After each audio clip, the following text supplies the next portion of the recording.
Oke, sedulur, lanjutin lagi ya. Tadi kita ziarah di makam Syekh Al-Fakir, Ali Hasan Al-Qadri Al-Muqaddam.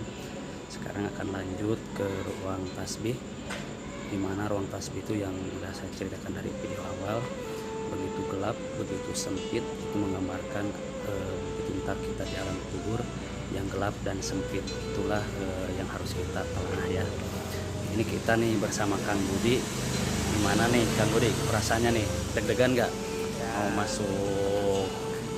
masuk apa namanya nih, Masjid Pintu Seribu ruang tasbihnya nih?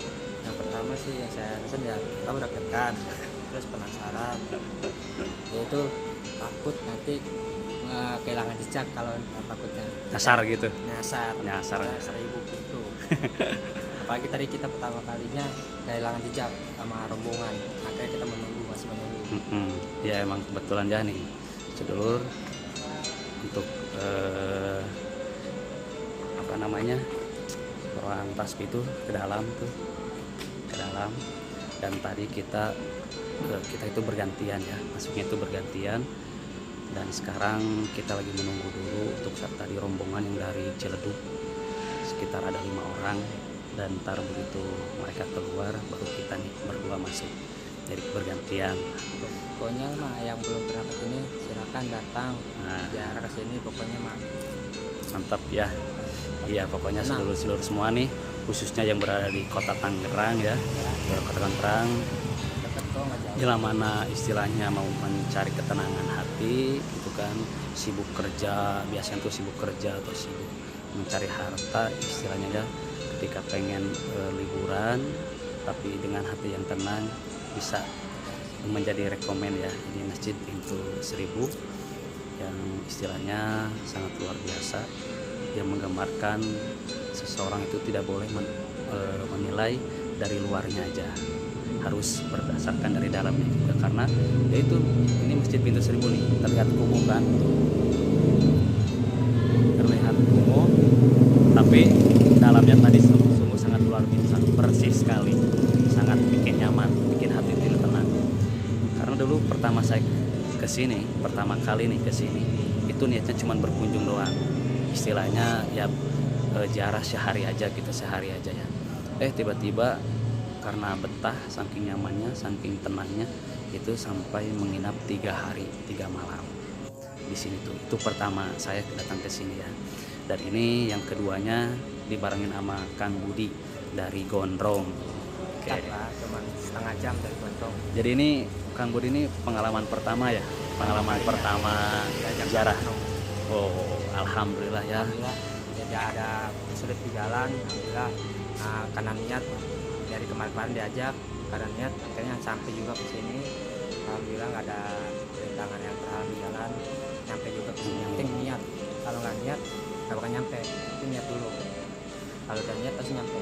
Oke, alhamdulillah tuh ya, berarti sahabat sedulur Kang Anu Official, jadi dengan adanya channel ini alhamdulillah nih bisa menarik seseorang, bisa berbuat lebih baik lagi ya. Istilahnya yang tadinya nggak tahu tempat-tempat ziarah, tempat makam para wali, sekarang alhamdulillah beliau udah tahu. Sekarang saya pengen nanya sama Kang Budi nih, udah tahu belum sejarahnya, istilahnya yang mendiriin masjid ini tuh siapa? Itu dia, Udah tahu belum? belum tahu. Belum tahu ya nih. Jadi yang mendiriin masjid pertama Pintu Seribu itu adalah Syekh Al-Fakir.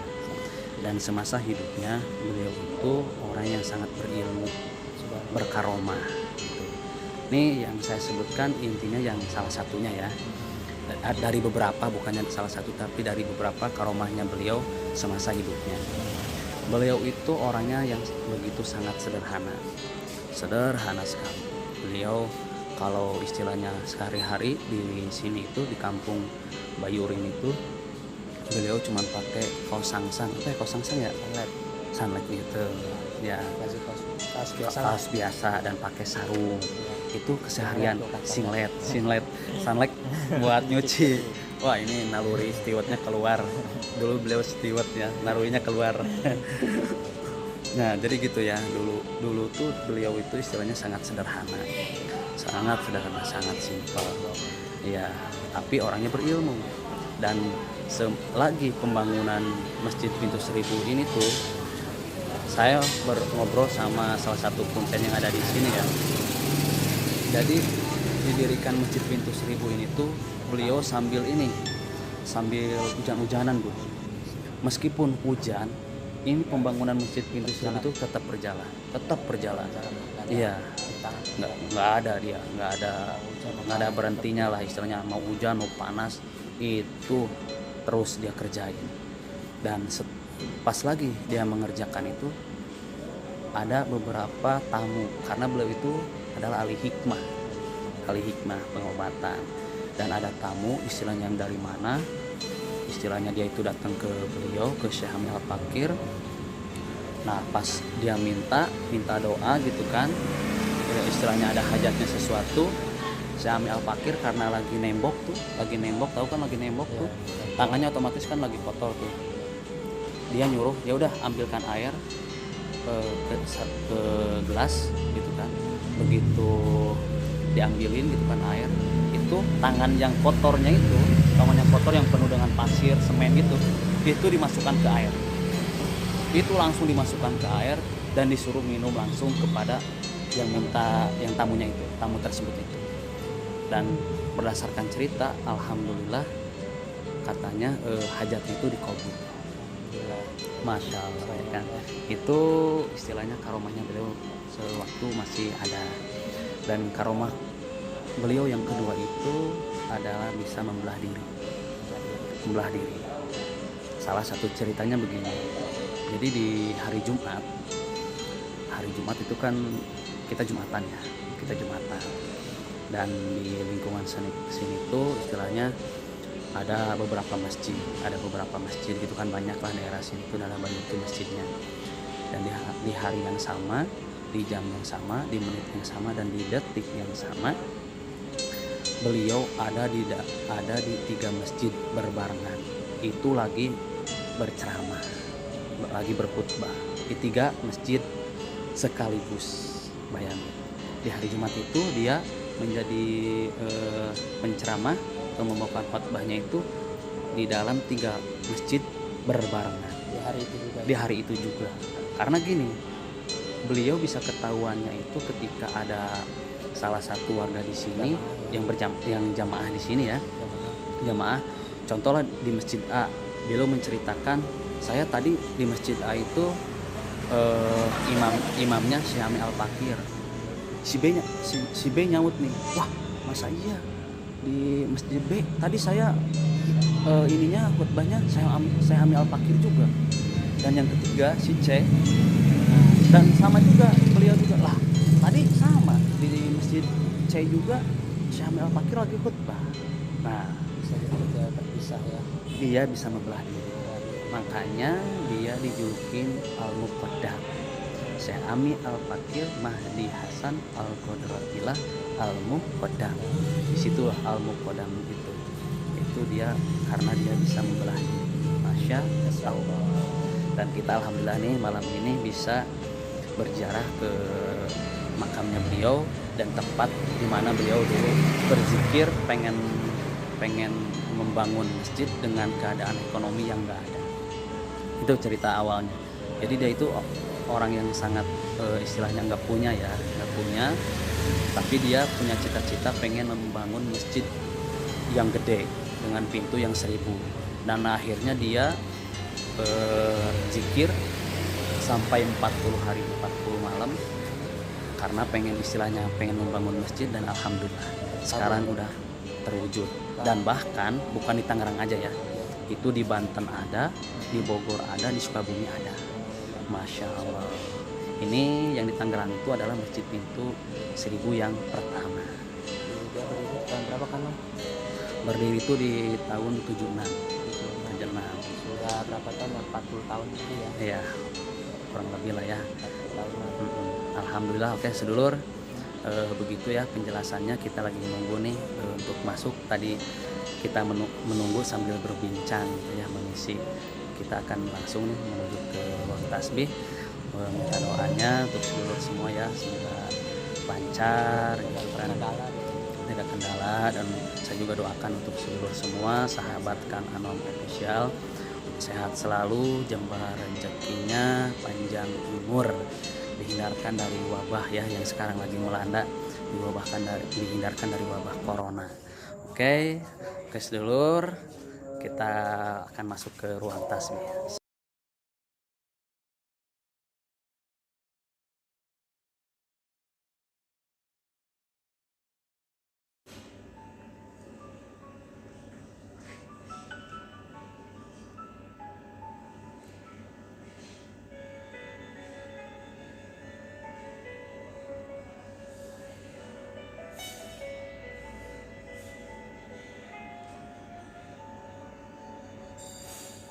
Oke, sedulur sahabat Kang Anom Official, kita baru mau masuk ke Masjid Pintu Seribu ya, ruang tasbih.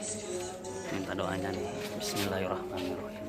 Assalamualaikum warahmatullahi wabarakatuh. Assalamualaikum warahmatullahi wabarakatuh. Bikum lahikun.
Masya Allah, ya Allah, ya Rabb, Allahu Akbar. Alhamdulillah nih, kita udah sampai di lokasi.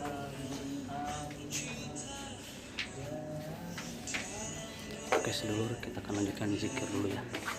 Kita doanya.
Alhamdulillah sedulur, kita udah kelar nih.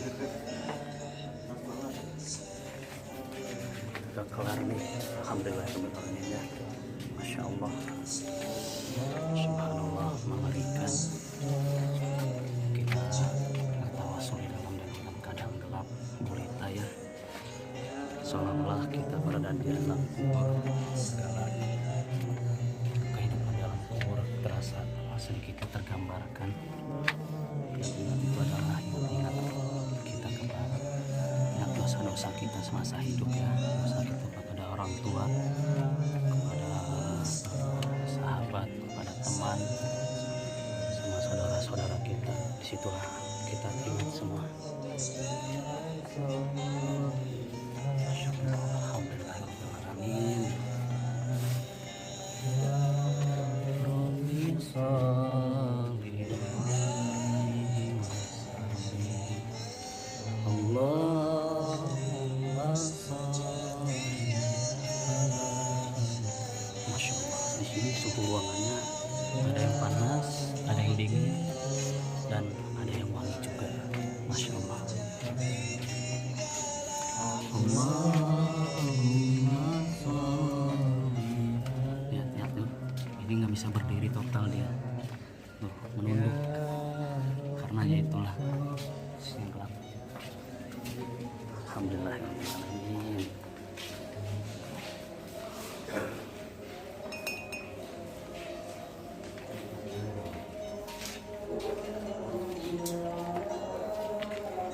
Alhamdulillah tuh kita barengan tadi bersama rombongan.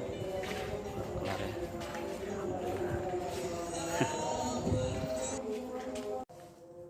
Alhamdulillahirobbilalamin. Ya Allah, seluruh semua dari awal sampai akhir kita kelar ya. Alhamdulillah.